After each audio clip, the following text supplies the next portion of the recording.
नमस्कार। छत्तीसगढ़ की तमाम बड़ी देख रहे हैं मेरे साथ, मैं हूं शंकर दत्तपंत। खबरों की शुरुआत करते हैं। छत्तीसगढ़ की राजधानी रायपुर और मध्य प्रदेश के जबलपुर के बीच में आज से नई इंटरसिटी एक्सप्रेस ट्रेन सेवा की शुरुआत हो गई है। रायपुर रेलवे स्टेशन से आयोजित कार्यक्रम में मुख्यमंत्री विष्णुदेव साय ने ट्रेन को हरी झंडी दिखाकर रवाना किया। मुख्यमंत्री ने इस नई ट्रेन सेवा के लिए प्रधानमंत्री नरेंद्र मोदी और रेल मंत्री का छत्तीसगढ़ की 3 करोड़ जनता की ओर से आभार प्रकट किया। उन्होंने कहा कि बीते एक दशक में छत्तीसगढ़ का रेल बजट 21 गुना बढ़ा है। वर्ष 2025-26 के लिए 6,900 करोड़ रुपए का रेल बजट आवंटित हुआ।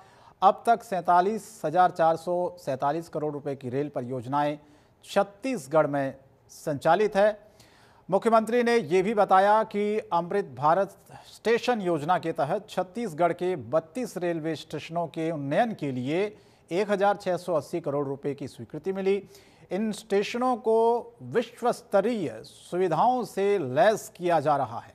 इंटरसिटी एक्सप्रेस का क्या लाभ होगा, दरअसल थोड़ा आपको हम ये भी बता देते हैं। दरअसल रायपुर से जबलपुर तक यात्रा करने वाले यात्रियों को दूसरी ट्रेन का विकल्प मिला। डोंगरगढ़ जाने वाले श्रद्धालुओं को भी सुविधा होगी। इस सेवा से छत्तीसगढ़ और मध्य प्रदेश के बीच आपसी संबंध और मजबूत होंगे। छत्तीसगढ़ के लिए बड़ा सौभाग्य का विषय है। आज छत्तीसगढ़ को रायपुर जबलपुर एक्सप्रेस नई रेल सेवा का सौगात मिला है और इसके लिए मैं छत्तीसगढ़ की 3 करोड़ जनता की तरफ से हमारे देश के यशस्वी प्रधानमंत्री श्री नरेंद्र मोदी जी एवं देश के रेल मंत्री श्री अश्विनी कुमार वैष्णव जी को बहुत बहुत बधाई और शुभकामनाएं देता हूँ, उनको साधुवाद देता हूँ। पहले रायपुर से छत्तीसगढ़ की एकमात्र ट्रेन जबलपुर के लिए था, लेकिन रायपुर जबलपुर एक्सप्रेस ये जो दूसरा रेल सेवा मिला है, इसे दूसरा ट्रेन जो कि मतलब कम समय में और सीधा जबलपुर पहुंचाने वाला है, ये बहुत बड़ी सुविधा है छत्तीसगढ़ के लोगों को। और बीच में ये डोंगरगढ़ जहाँ माता बम्लेश्वरी जी विराजमान है, राजनांदगांव होते हुए ये ट्रेन जबलपुर जाएगा, तो बहुत हमारे लोगों को इससे लाभ होगा। तजीन नाज हमारी संवाददाता ज़्यादा अपडेट के लिए फोनलाइन पर मौजूद है। तजीन, कितनी बड़ी सौगात दोनों राज्यों के लिए, क्योंकि आज का दिन बहुत महत्वपूर्ण रहा। मुख्यमंत्री ने भी इस ट्रेन को हरी झंडी दिखाकर रवाना किया। क्या कुछ इससे आने वाले दिनों में यात्रियों को सुविधा मिलेगी इंटरसिटी एक्सप्रेस के शुरू होने से? बिल्कुल, देखिए शंकर, आपको बता दें कि छत्तीसगढ़ में जो रायपुर से जबलपुर के लिए जो आज से एक नई एक्सप्रेस ट्रेन जो है वो शुरू की गई है और मुख्यमंत्री विष्णुदेव साय ने जो है इसको हरी झंडी दिखाकर आज जो है इस ट्रेन को रवाना किया। और कहीं ना कहीं जो छत्तीसगढ़ की जनता जो है जो इन दोनों शहरों में जो सबसे ज्यादा आना जाना करती है या फिर ये ट्रेन जहां तक भी पहुंचेगी, तो उसके लिए कहीं ना कहीं ये काफी जो पैसेंजर्स होते हैं और जनता जो है उनके लिए काफी फायदेमंद साबित होगी। और आपको बता दें कि इससे पहले भी जो है 5 रेलवे स्टेशन का जो है अमृत रेलवे के तहत जो है रेनोवेशन भी किया गया था। अभी भी और भी रेलवे स्टेशन जो है उनका काम जो है वो चल रहा है। आपको बता दें कि अभी दिल्ली जब हाल ही में सीएम साय गए थे, तो ऐसे में उन्होंने रेलवे मंत्री है उनसे भी उन्होंने मुलाकात की थी और छत्तीसगढ़ में रेल विस्तार को लेकर चर्चाएं की थी। कहीं ना कहीं सीएम साय ने जो है उनका भी आभार जताया है, प्रधानमंत्री नरेंद्र मोदी का आभार जताया है। और आपको बता दें कि इसमें जो है जिस तरीके से रायपुर रेलवे स्टेशन से जबलपुर की जो नई एक्सप्रेस ट्रेन जो है वो गई है और कहीं ना कहीं ऐसे में जो यात्री है उनके लिए काफी सुविधा है, वो सुविधा जो जनक ये साबित होने वाला है। और आपको बता दें इसमें शंकर कि मुख्यमंत्री विष्णुदेव साय ने यह भी कहा है कि 3 करोड़ जनता की ओर से प्रधानमंत्री और रेल मंत्री का आभार जो है वो व्यक्त कर रहे हैं। हमने पिछले कुछ समय में देखा है कि जिस तरीके से वंदे भारत जो ट्रेन है वो भी छत्तीसगढ़ को मिली है।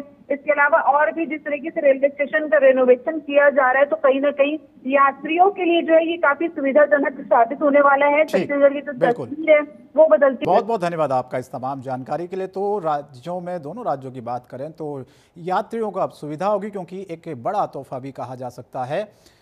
सीएम साय ने हरी झंडी दिखाकर आज इस इंटरसिटी एक्सप्रेस की शुरुआत की। मुख्यमंत्री विष्णुदेव साय सावन मास के पवित्र मौके पर राजधानी रायपुर के गुड़ियारी क्षेत्र में आयोजित विशाल कावड़ यात्रा में शामिल हुए। इस दौरान उन्होंने भगवान भोलेनाथ का रुद्राभिषेक कर छत्तीसगढ़ प्रदेश की खुशहाली, समृद्धि और जन कल्याण की कामना की। मुख्यमंत्री साय ने इस खास अवसर पर कहा कि आज मारुति मंगलम भवन गुड़ियारी से हटकेश्वरनाथ महादेव मंदिर तक हजारों की संख्या में कावड़ियां जलाभिषेक के लिए रवाना हुए। सीएम ने कहा कि यह आयोजन छत्तीसगढ़ की गौरवशाली सांस्कृतिक परंपरा को जीवंत बनाए रखने का कार्य करता है और हमारे लोक विश्वास की गहराई को प्रकट करता है। सावन महीने में कावड़ यात्रा शिव भक्तों की आस्था, भक्ति और समर्पण का प्रतीक है, जिसमें श्रद्धालु कई किलोमीटर पदयात्रा कर भोलेनाथ को जल अर्पित करते हैं। मुख्यमंत्री ने कहा कि रायपुर के महादेव घाट स्थित भगवान हटकेश्वरनाथ महादेव का धार्मिक और सांस्कृतिक महत्व बहुत गहरा है। यहाँ श्रद्धालु बड़ी संख्या में जलाभिषेक के लिए एकत्र होते हैं। उन्होंने आगे कहा कि छत्तीसगढ़ की धरती भक्ति, श्रद्धा और संस्कृति का अद्वितीय संगम है। कावड़ यात्रा जैसे आयोजन न केवल परंपरा को सहेजते हैं, बल्कि आध्यात्मिक चेतना और सामाजिक समरसता का भी संदेश देते हैं। इस मौके पर विधानसभा अध्यक्ष डॉक्टर रमन सिंह, पूर्व राज्यपाल, कृषि मंत्री सहित कई लोग मौजूद रहे।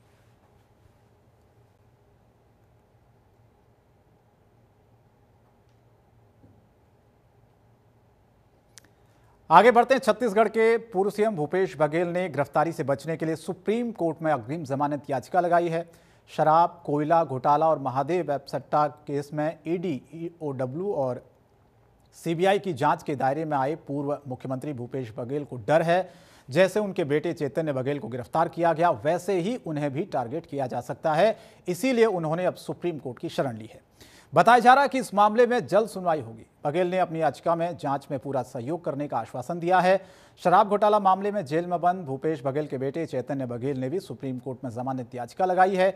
चैतन्य की याचिका में कहा गया कि न तो उनका नाम ईडी की एफआईआर में है और न ही किसी गवाह के बयान में, फिर भी उन्हें राजनीतिक मकसद से गिरफ्तार किया गया। आपको बता दें कि शराब घोटाला मामले में 5 महीने पहले ईडी ने पूर्व सीएम भूपेश बघेल के घर छापेमारी की थी। ये जांच करीब 10 घंटे चली थी। खुद पूर्व सीएम ने बताया था कि टीम यहां से 32 से 33 लाख रुपए और दस्तावेज लेकर गई है।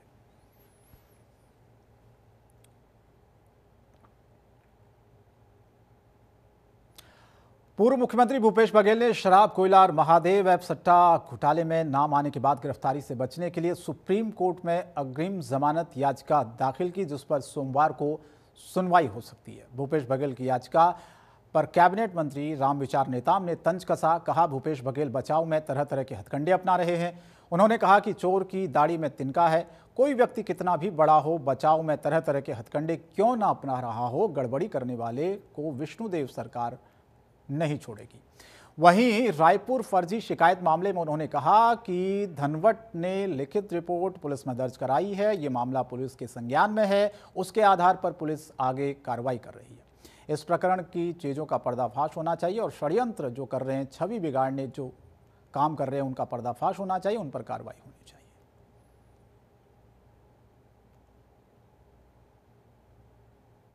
चोर के दाढ़ी में तिनका रहता है ना, तो जो गड़बड़ी करने वाले हैं उनको अब लगने लगा है कि सरकार विष्णुदेव साय जी के नेतृत्व वाली सरकार में जो गड़बड़ करने वाले हैं, चाहे कोई भी कितना बड़ा हो, वो उससे बचने वाले नहीं हैं। छत्तीसगढ़ के दुर्ग में नन गिरफ्तारी मामले में अब अबू झमाड़ की 3 युवतियों ने बजरंग दल के कार्यकर्ताओं पर एफआईआर दर्ज करने नारायणपुर एसपी को आवेदन दिया। इसका आरोप है कि दुर्ग रेलवे स्टेशन पर 100 से 200 लड़कों ने उन्हें घेर लिया था, अभद्र टिप्पणी की, बैड टच किया, फिर पुलिस स्टेशन लेकर गए, वहां कमरे में रखा। शनिवार को ही ये तीनों युवतियां नारायणपुर एसपी कार्यालय पहुंची। उन्होंने लिखित आवेदन देकर एसपी से एफआईआर की मांग की। इन तीनों युवतियों में एक की उम्र 21 साल, 2 युवतियों की उम्र 19 साल बताई जा रही है। उन्होंने कहा कि दुर्ग में पुलिस ने कोरे कागज पर दस्तखत करवाया। युवतियों ने आरोपों के बाद बजरंग दल ने इन आरोपों को गलत बताया है।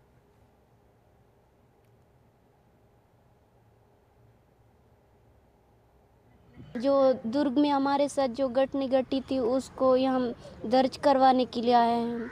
क्या क्या घटना घटित हुआ था वहाँ पे? वहाँ बहुत सारे सर, बहुत जो ज्योति शर्मा ने जो हम लोग के साथ किए ना, वो बहुत गलत है सर। जो हम लोग को वह जब ले जा रही थी वो ज्योति शर्मा ने सर, जो वहाँ के थाना में ले जा रही थी तो टगल टगल के ले जा रही थी सर। उसके पीछे इतना सारे लोग थे कि हम क्या ही बताएंगे सर। हो सके तो 50 से ज़्यादा थे, 100 या 150 ऐसे लगभग थे। वहाँ डर गए थे सर, हमको रेप करवा, तुम लोग को रेप किया जाएगा, ऐसे लड़का लोग के साथ सुलाया जाएगा, ऐसा बोल रही थी ज्योति शर्मा ने। तो सर हमको बहुत डर लगा और वो बोल रहे थे हमको तुम लोग जान नहीं। बहुत अच्छा लग रहा है सर कि नन मन को और भैया को रिहा किया जा रहा है। उनका उन लोग बहुत बेगुनाह थे सर की, मतलब इसलिए बहुत अच्छा लग रहा है कि उनको रिहा किया जा रहा है। क्या कुछ घटित हुआ था उस दिन के बारे में कुछ बताना चाहें तो? जी सर, मैं बताऊंगी सर। बताइए क्या हुआ था उस दिन सर हम लोग दुर्ग रेलवे स्टेशन में गए थे सर। उसके बाद हम लोग को वहाँ से बजरंग दल वाले आए, आके हम लोग को धक्का मुक्की करके हम लोग को ले गए सर। और हम लोग को रूम में ले जाके दरवाजा बंद करके बहुत ज़्यादा बेरहमी से वाला छाती उती साइड कमर उमर साइड से छू रहे थे सर बजरंग दल वाले। और ज्योति शर्मा भी थी सर, लेकिन वो नहीं बोली कि वैसा मत करो, बोल के नहीं बोली सर। हम और न्यूज़ में बोलती है कि मैं बच्चे लोग को बचाना आई हूँ, बोल के वैसा कुछ भी नहीं है सर। ये जो नन वाला मामला हुआ उसमें आप लोग भी थे क्या? जी सर। क्या हुआ था उस दिन, घटना के बारे में बताएंगे? उस दिन सर हम लोग रेलवे स्टेशन में थे, हमें धक्का मुक्की करते हुए अंदर ले गए, हमारे साथ बहुत बदतमीज करने लगे सर। कौन किया, क्या हुआ पूरा?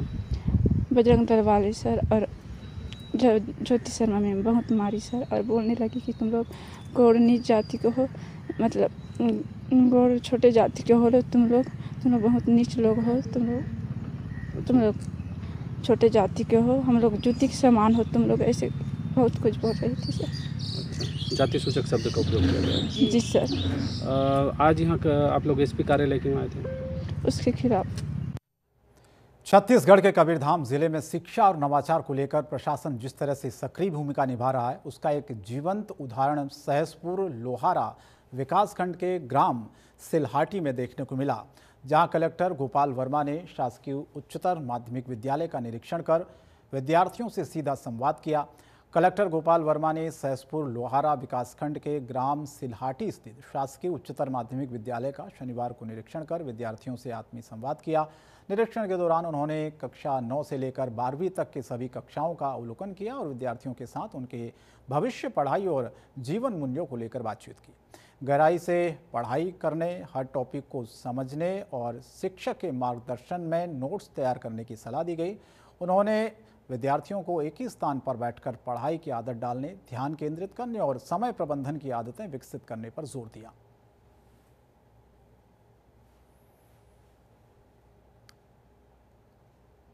तो कलेक्टर ने स्कूलों का निरीक्षण किया, विद्यार्थियों से संवाद किया और उनको टिप्स दिए कि किस तरह से वो अनुशासन में रहे, अपनी पढ़ाई करें और साथ ही साथ आगे भविष्य में आने वाली चुनौतियों से वे किस तरह से निपट सकें।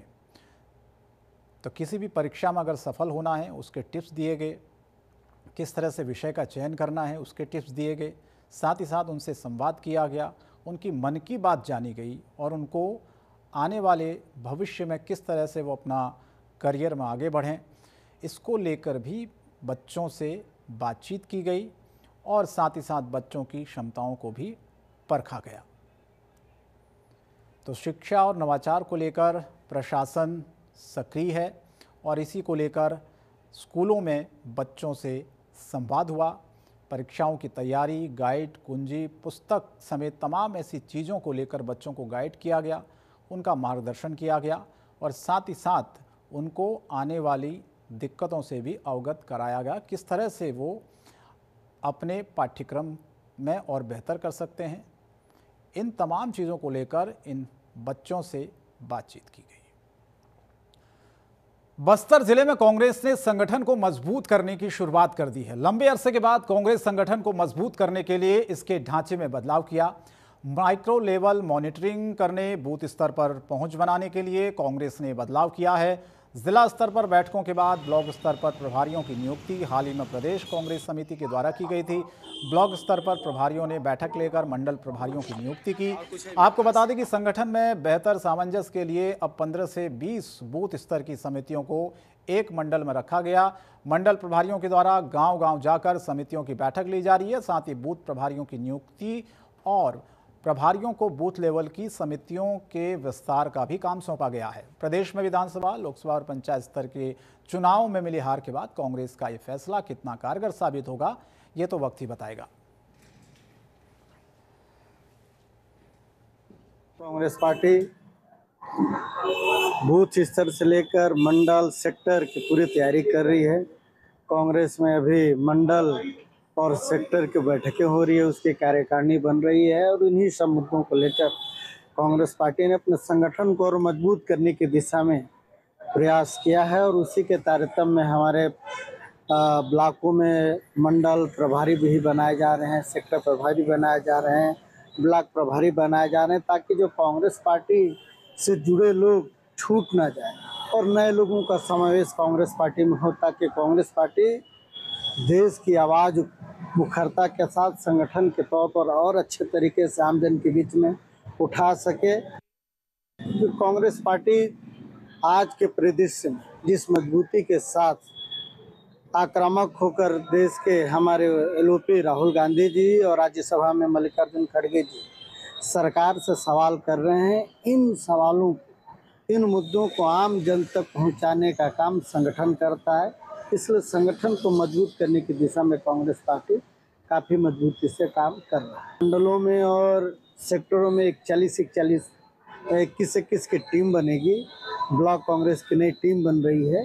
कांग्रेस पार्टी अब निचले स्तर पर मजबूती के साथ संगठन खड़ा करने जा रहा है, जो पहले नहीं हो पाता था। कांग्रेस अंतिम स्तर जो बूथ होता है, उस बूथों पर भी कांग्रेस 10 यूथ, 10 महिला और 10 सामान्य लोगों को जोड़ते हुए बूथ स्तर पर भी 30, सेक्टर पर 21 और मंडल पर 21 लोगों को जोड़कर कांग्रेस एक नए तेवर के साथ संगठन चलाने जा रही है। खबर रायगढ़ से। रायगढ़ में पुलिस की एक अच्छी पहल देखने को मिली। आवारा घूम रहे मवेशियों की सुरक्षा के लिए रेडियम पट्टी पहनाने का अभियान शुरू हुआ। पुलिस अधीक्षक दिव्यांग पटेल के निर्देशन में यह अभियान चलाया गया, जिसमें नेशनल हाईवे और शहरी क्षेत्रों में घूम रहे मवेशियों के गले में रेडियम पट्टा और सींगों पर रेडियम टेप लगाए गए ताकि वो किसी घटना का शिकार ना हो। एसपी दिव्यांग पटेल अधिकारियों और जवानों के साथ नेशनल हाईवे 49 पर पहुंचे, जहां सड़कों पर घूमते मवेशियों के गले में रेडियम पट्टी बांधी। इस पहल में कई अधिकारी शामिल रहे। अधिकारियों ने मवेशियों के लिए हरा चारा भी उपलब्ध कराया। अभियान के दौरान मवेशी पालकों को समझाया गया कि अपने मवेशियों को खुला छोड़कर सड़क पर न घूमने दें, जिससे मवेशी और वाहन दोनों सुरक्षित रहें। दिव्यांग पटेल ने जिले के सभी डीएसपी, थाना प्रभारियों और ट्रैफिक पुलिस को निर्देश दिया कि वह अपने अपने क्षेत्र में इस कार्य को प्राथमिकता के साथ पूरा करें, ताकि मवेशियों के कारण होने वाली सड़क दुर्घटनाओं को कम किया जा सके।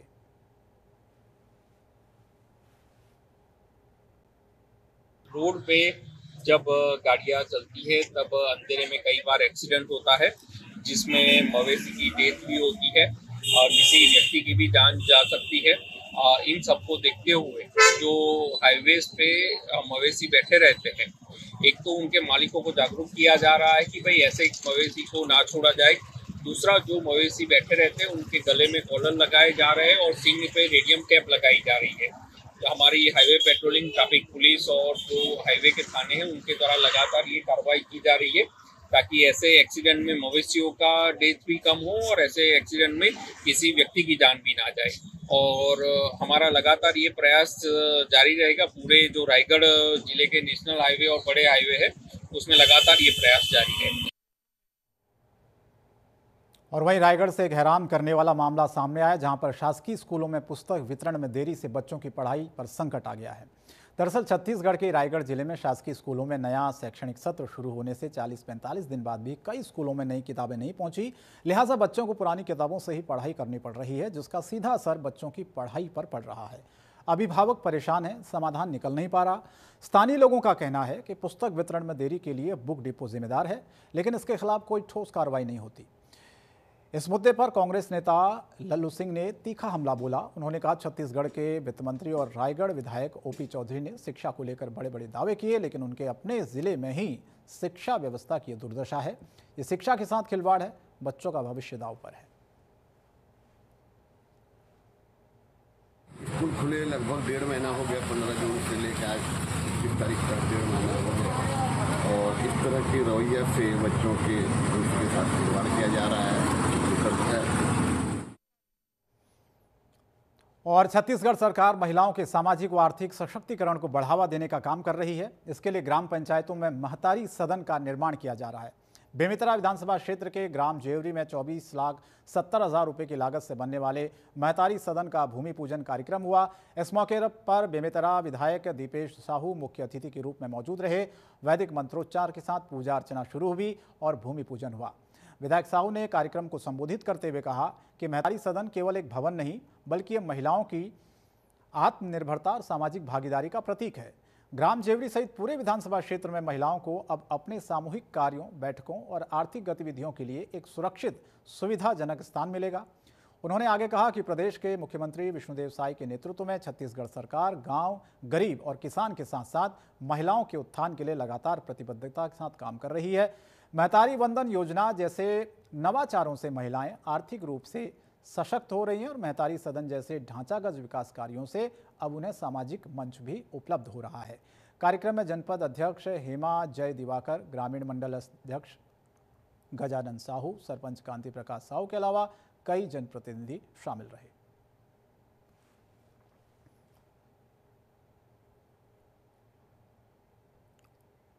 और फिलहाल इस बुलेटिन में इतना ही। जनतंत्र टीवी पर खबरें जारी रहेंगी। नमस्कार।